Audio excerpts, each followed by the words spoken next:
New Thought Media Network. We are a global broadcast network of positive music, media, and entertainment, inspiring humanity's evolution along the journey of enlightenment and creating a world of love, peace, empowerment, and prosperity for all. New Thought Media Network. Positively inspiring.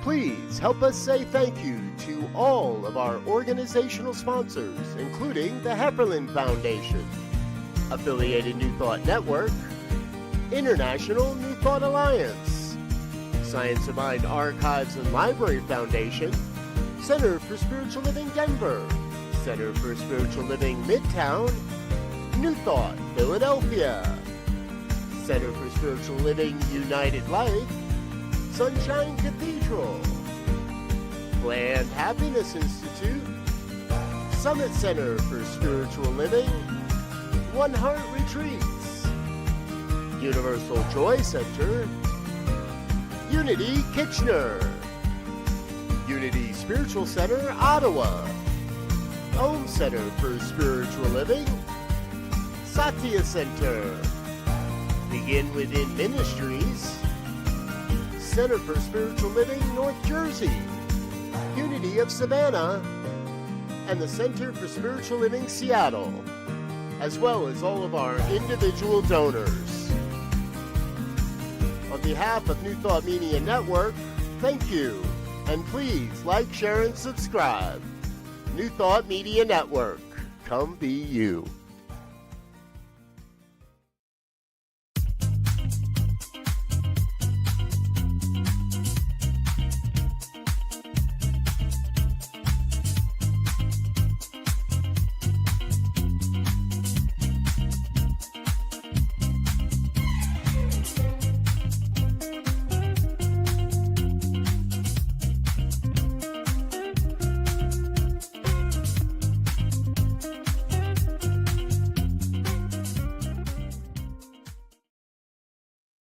Hey everybody, Tracy Brown here, and it is time for the Inclusive Church, where we come together every Tuesday at noon Mountain Time and think about, talk about, and recommit to building spiritual communities where oneness does not require sameness, where all kinds of people can come together in a common intention to learn and practice and teach and grow in spiritual understanding and in living spiritually grounded lives. In case this is your first time on the show, I'm Tracy Brown. I'm the author of the book Stained Glass Spirit, Creating Communities Where Oneness Does Not Require Sameness, as well as a couple of collections of prayers for all aspects of our lives. But in this show, we come together to really think about and go beyond our thinking, right? To think about what we can do and how we can manage or respond to different situations that get in the way of us being inclusive. And unfortunately, there are a lot of things that come up. And for those of us who have been doing the work for a really long time, we have experience and skills, but we still cannot predict everything that will happen or how people will respond. So if you are watching today live and you want to say hello, please use the chat or the comment section, depending on which platform you're on. I can see that some of you are on YouTube and some of you are on Facebook. And looks like I have somebody on LinkedIn as well today. So do what Anita does and say, Grand Afternoon Rising, Tracy. Grand Afternoon Rising to you too, Anita, and to everyone else, whether it is morning or afternoon or evening where you are watching. I hope you're having a good day. And we're going to dive into today's topic because there's a lot to cover. So, in this month, the focus has been on Pride Month and what are some things you can do and what are some things you need to keep in mind as you are planning and as you are participating in Pride Month so that you don't trip over some of the landmines. And also, just to give you some additional ideas about what you can be thinking about or what you can be planning, if not for this year, as you prepare for next year. Also, um, I do want to acknowledge, I've tried to acknowledge each week this month that we're doing this in April, so there's a little bit of time left for preparing for June. But there are some places where Pride Month is not celebrated or honored in June. I know of several places where October is the month, and then I've heard of a couple of other locations where it's a different month other than June or October. So in any case, we're focusing on how do we do this based upon spiritual principle. And that is so important that we remember that we are integrating our spiritual principle and our spiritual values, not just participating in or hosting things during Pride Month from a political or socio-political, cultural in background. If you haven't been with us earlier this month, we spent one show talking about language, the language we use, and what it can mean or how it might be interpreted. We've also focused on a couple of other topics, so you'll want to go back and watch those shows. And at the end of this show today, I will put up a slide that has a QR code to the playlist if you need some help finding the past shows. And one more thing before I dive into today's topic. At the end of the month, we'll be releasing a brand new toolkit, a brand new Pride Month planning toolkit. And it is, I'm really excited about it. It is almost ready. By this time next week, it will be ready so that we can release it to you. It will be for sale. It'll be easy to access. It does include reminders about the spiritual framework for the work that we're doing together. There are some educational modules that you'll be able to refer to. There's some tips about language, some of which we covered a couple of weeks ago. And there is a focus throughout on how do you integrate spiritual practice and how do you even look at your own materials and audit them. So just a quick heads up, and I'll mention that again at the end of our time together today, but just get ready. It is coming. It is coming between now and the end of the month. So navigating resistance, why do I want to even talk about that as we're dealing with Pride Month? I mean, you know, there are times when you will get some pushback inside your congregation, inside your spiritual community. And how can you handle the discomfort that some members of your community might have without diluting the values which are driving your actions and your choices anyway, right? And so when your efforts for inclusion start like meeting resistance, the questions, right, that often come up are, well, what do you do when members actually push back and say you shouldn't be doing this? But what happens when someone says, why are we talking about this so much? Like, we're inclusive and we have people who identify as LGBTQ plus in our community. We don't need to talk about it. Or can't we just love everybody without focusing on labels? Labels are the problem. You know, we don't need to deal with the labels. We're all the same and we're all expressions of God. And you will also, at some point, probably have someone or some group of people say, well, this just feels too political, or this just makes me uncomfortable to talk about having transgender people in our community. So if you're leading in a way that is impressing or saying inclusion is important, resistance is not unusual. And it doesn't matter whether you're focused on LGBTQ plus or race and ethnicity or people with disabilities or well, however people are different, people who speak different languages. So sooner or later, on some topic related to inclusion, you are going to experience resistance. And today we're focused on resistance that might come up when you are programming or hosting things that are related to Pride Month.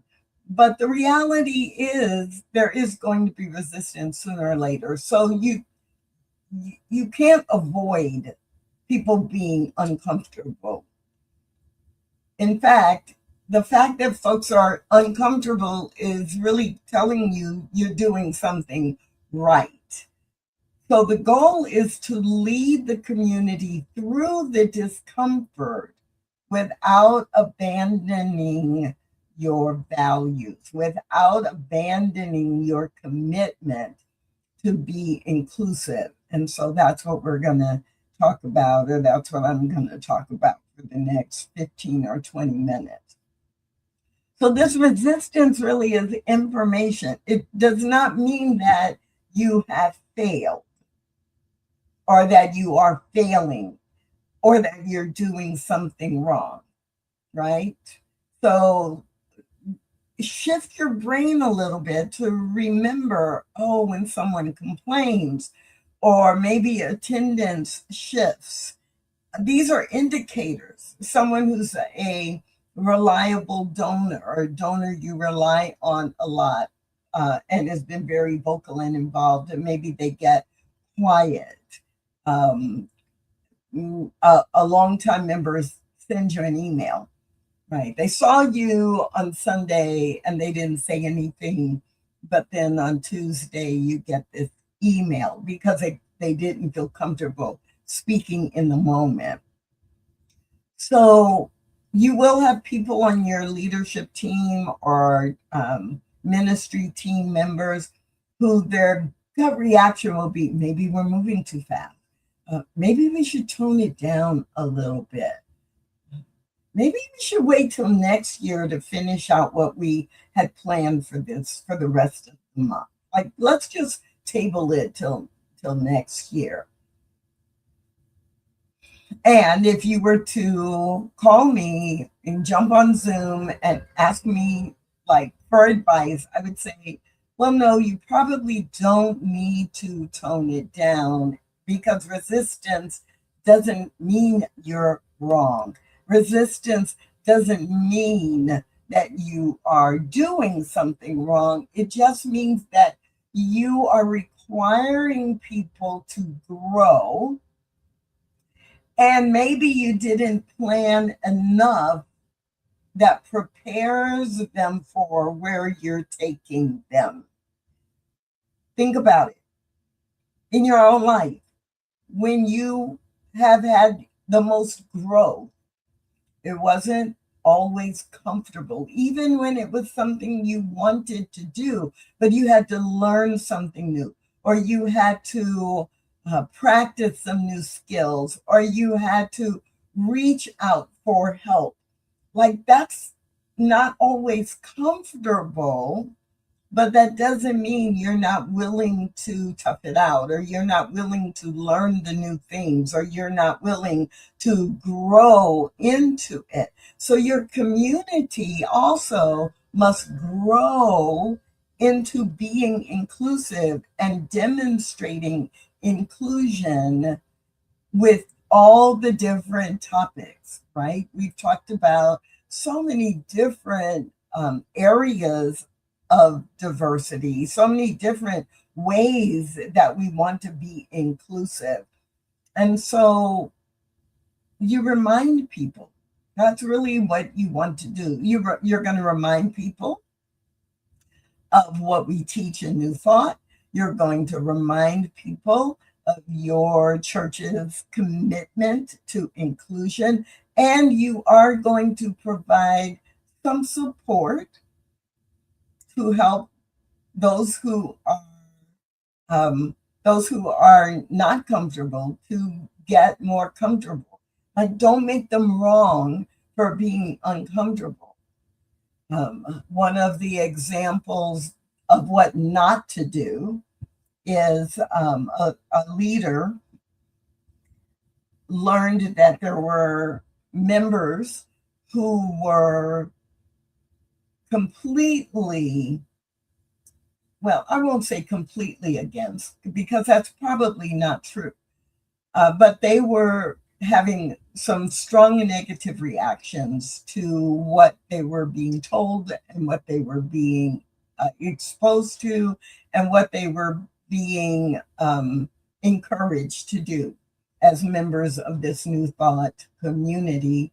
And the leader, the spiritual leader, actually responded to many people, and in an official position statement, that, well, this is where we're going because it is important.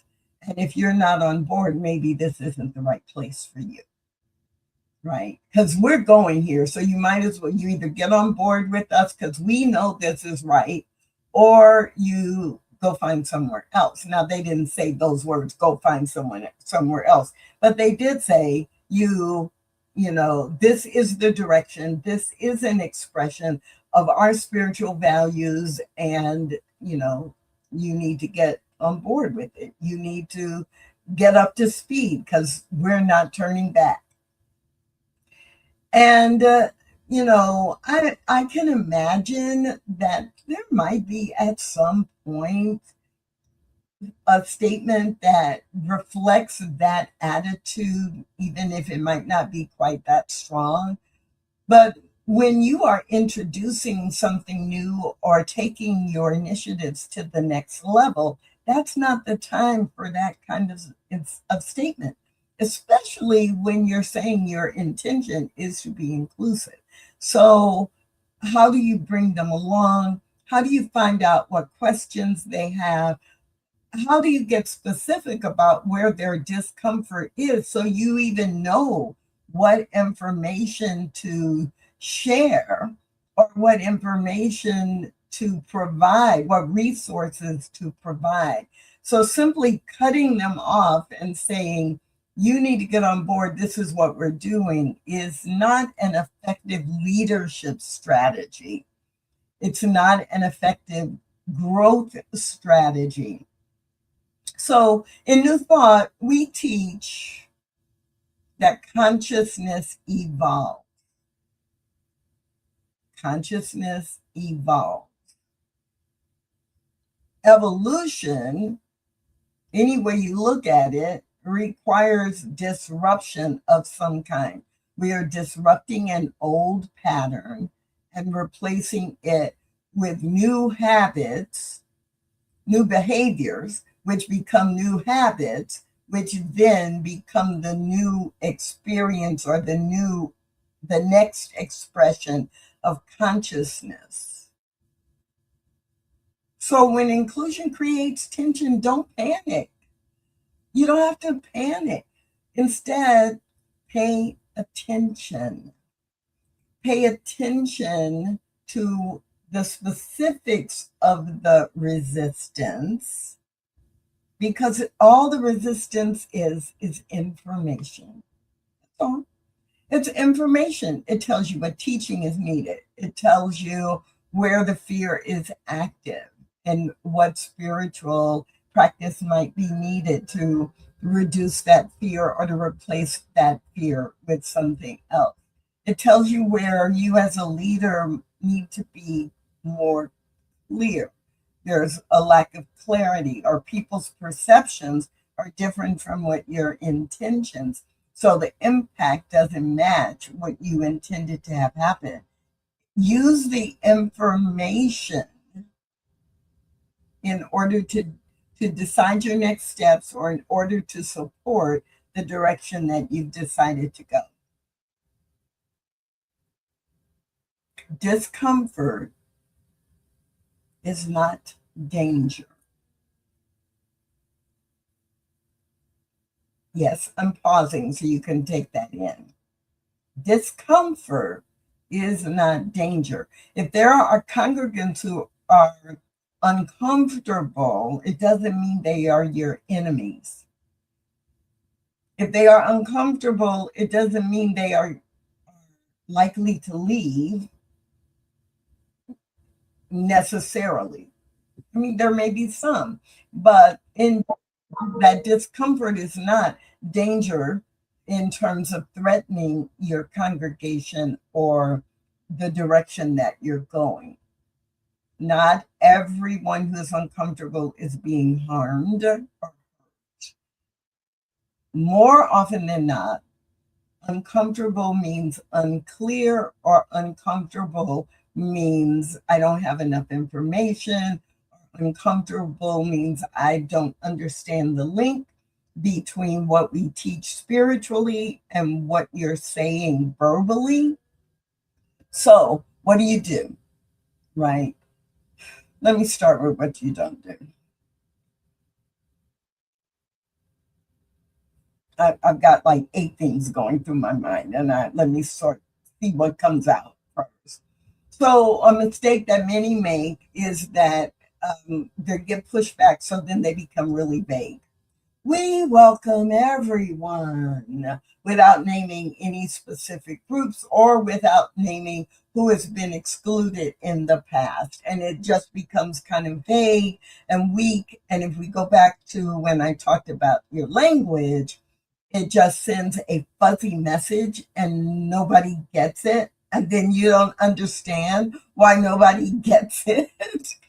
Or we'll go to principle and say, well, we're all one, without going on to talk about, but we have different experiences. And in society, some of those experiences get shaped by people, by policies and by procedures and by our legislation, where different groups of people have different experiences. And what then happens if we just say we're all one without addressing the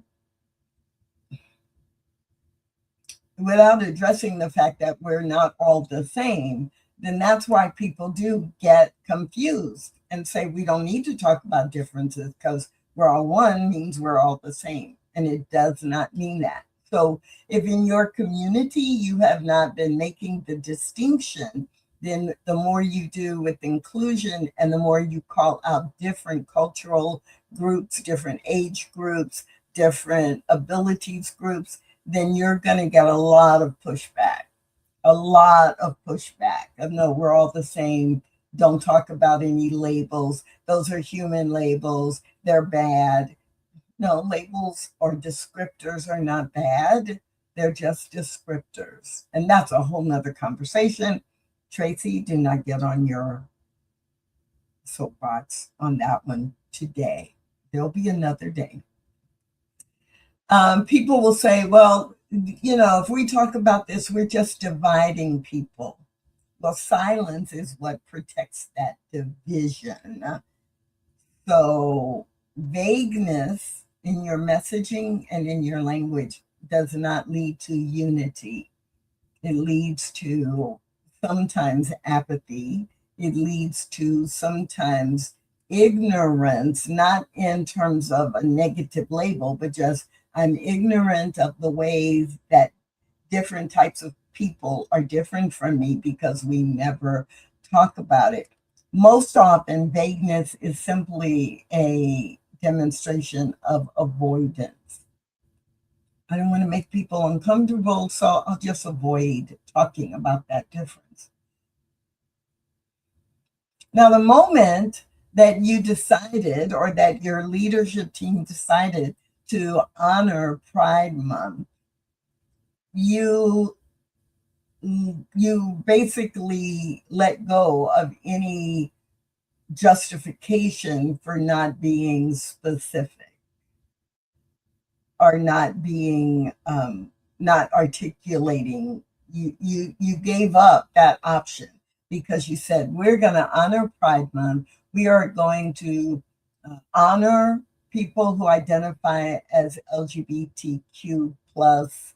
We are going to highlight the ways in our community that we engage, involve our congregants who identify as LGBTQ plus. It's Pride Month, and we are going to partner with some groups or organizations in our city, town, state, country, that focus on the experiences of people who identify as LGBTQ plus. So the moment you said we are going to honor or recognize Pride Month, you have given up the option of being vague in your messaging.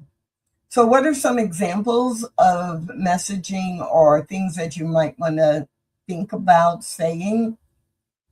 Well, we talked about the difference between welcoming and affirming.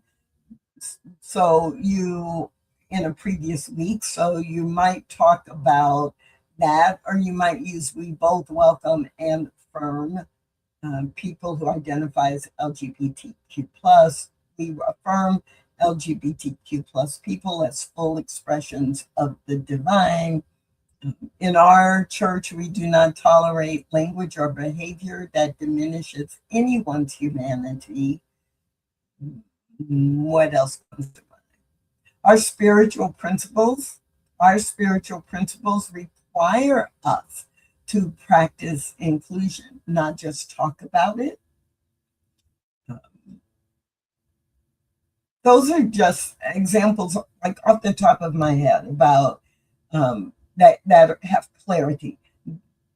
They're not hostile to any group. They're not creating victims and villains. Oh, LGBTQ people have such a hard time and we're going to save them.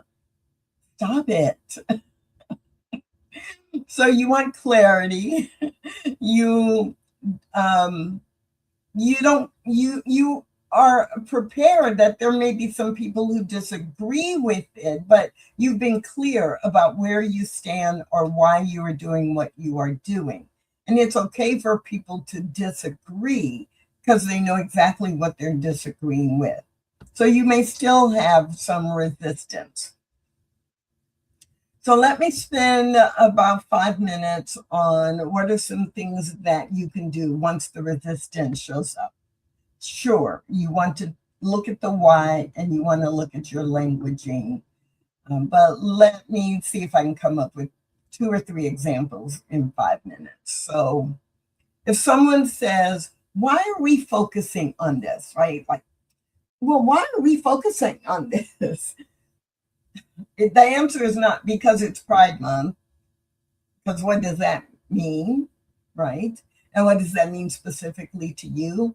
So you might say something like, well, we are honoring people who identify as LGBTQ plus because people cannot fully belong where they do not feel fully seen. And we're committed to inclusion. And that means that we intentionally recognize and honor many different kinds of people throughout the year.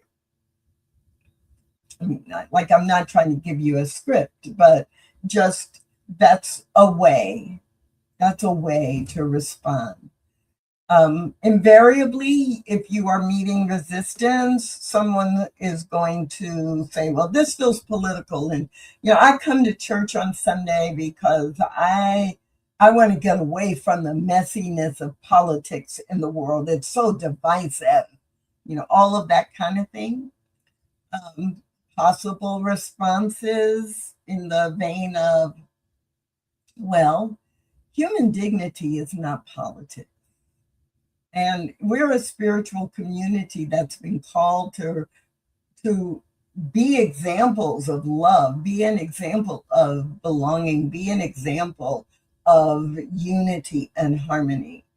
And we definitely are committed to being an example of allowing or requiring human dignity for all of our congregants and everyone who lives in this community, including people who are LGBTQ. Another sample of resistance and how you might respond. Someone just, they're not coming to you in an aggressive way. They simply are expressing that, this just makes me really uncomfortable. I know people who identify as lesbian, and I know some gay men, but when we start talking about bisexuality and transgender or queer or pronouns, I'm just really uncomfortable. So that's a real great opening for a conversation. And there's so many ways you can go with it. I understand discomfort, and we're all growing through this. There are things I'm uncomfortable about too, and I'm learning more.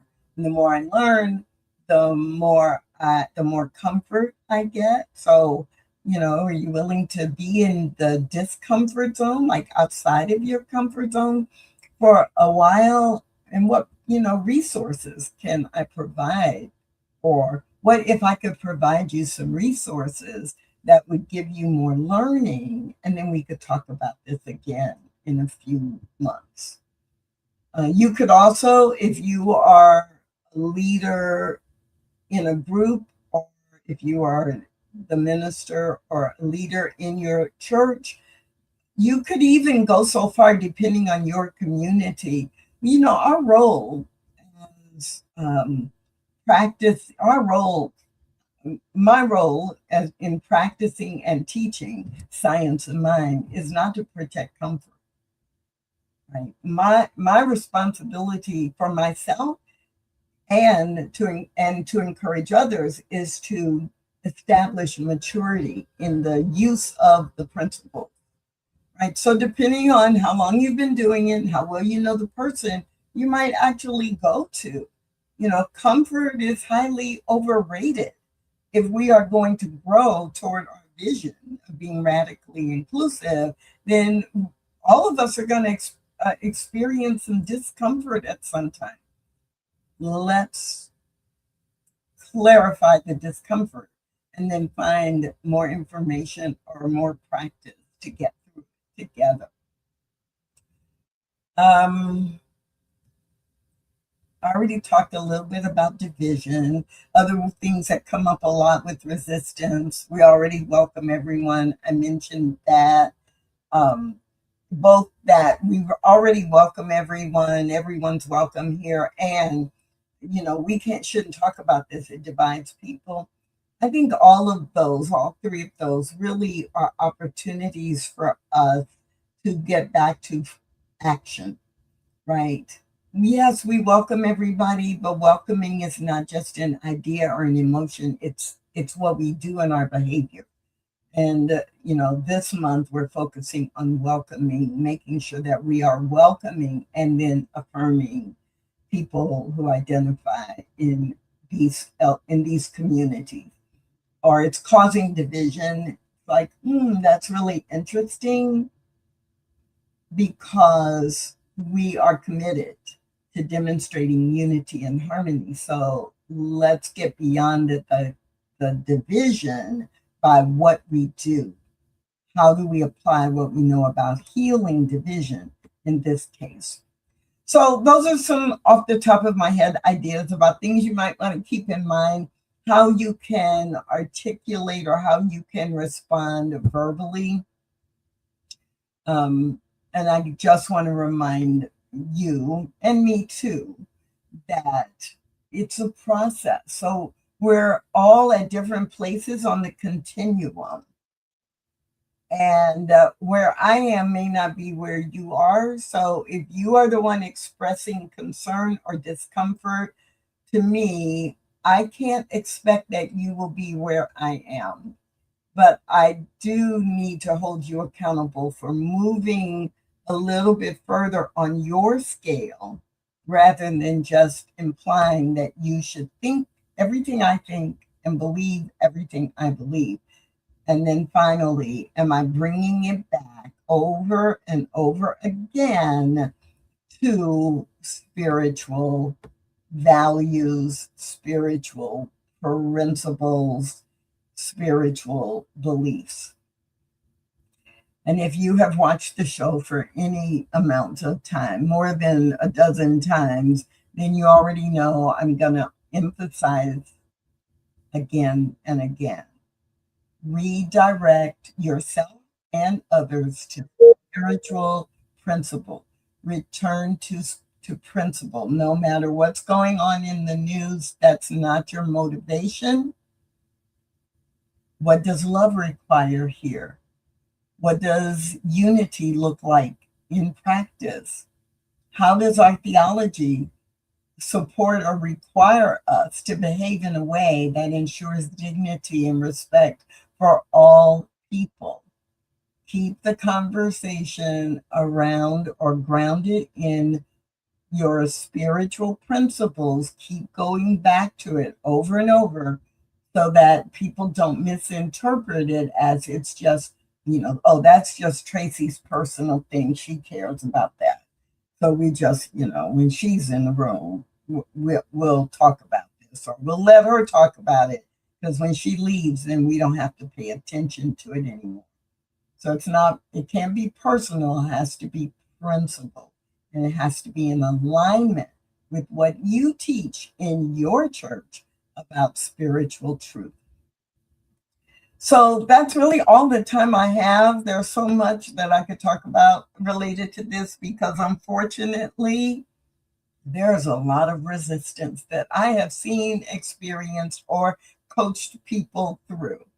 So how do I want to close? I want to remind you that there is a fabulous, if I do say so myself, there is a fabulous toolkit coming out really soon, well, at the end of this month, so that you can have it in the month of May as you're prepping for Pride Month. It's a spiritually grounded guide for inclusive communities, very much focused on new thought. There's an auditude, there's some communication templates. Some of what I've shared today will be in here. There'll be an article about every one of the weeks that we've done this month. And then the last part of the toolkit really goes beyond Pride Month. What are some things that you can be doing all year long? So if you're leading inclusion in your church right now and you're or during Pride Month, you experience some resistance, don't confuse criticism with failure. Don't confuse discomfort with danger. Don't confuse silence with peace. That because people aren't saying anything, they're really cool with it. You may hear through the grapevine that there's some discomfort and follow through with it because you're the leader. You've got to be courageous and you have a responsibility for being in integrity with your spiritual principles.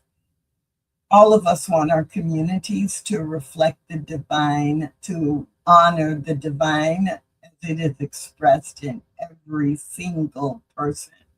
That's the sacred work that we are about in Pride Month and all throughout the year. So next week, I think I'm going to talk about how the LGBTQ plus community is not monolithic and that there's intersectionality with some of the other efforts that you might have throughout the year. And so stay tuned for that and for the release of the Pride Month Planning Toolkit next week.